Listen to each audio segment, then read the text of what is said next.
भाऊबीजेची रात्र ठरली अखेरची. जीवापाड प्रेम केलेल्या पत्नीने घेतला नकुलचा जीव. एका हृदयद्रावक घटनेने संपूर्ण पिंपरी चिंचवड आयुक्तालय परिसर स्तब्ध झालाय.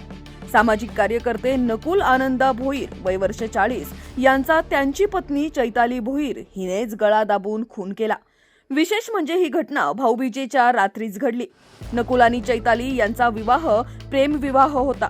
दोघेही एकमेकांवर जीवापाड प्रेम करत होते. त्यांच्या संसार वेलीवर 2 गोंडस मुलं फुलली. दोघांनाही सामाजिक कार्याची आवड होती.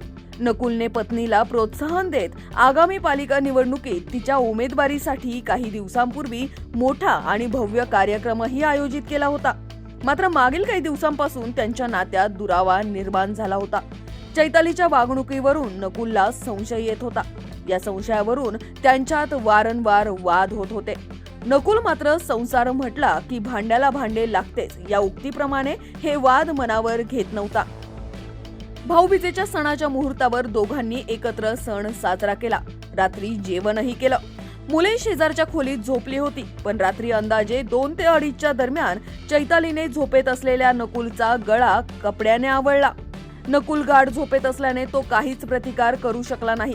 विशेष म्हणजे नकुल निष्प्राण पडल्यावर चैतालीने स्वतःच पोलिसांना फोन करून सांगितले, मी माझ्या नवऱ्याचा गळा दाबून खून केलाय. पोलीस तात्काळ घटनास्थळी दाखल झाले व तिला ताब्यात घेतले. या घटनेनंतर परिसरात हळहळ व्यक्त होत आहे. सर्वांच्या मनात एकच प्रश्न, इतके प्रेम करणाऱ्या या दाम्पत्यामध्ये एवढी कटुता कशी निर्माण झाली? चैतालीने हा टोकाचा निर्णय नेमका का घेतला?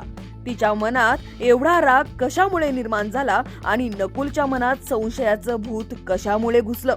यात आणखी कोणी तिसरी व्यक्ती कारणीभूत आहे का?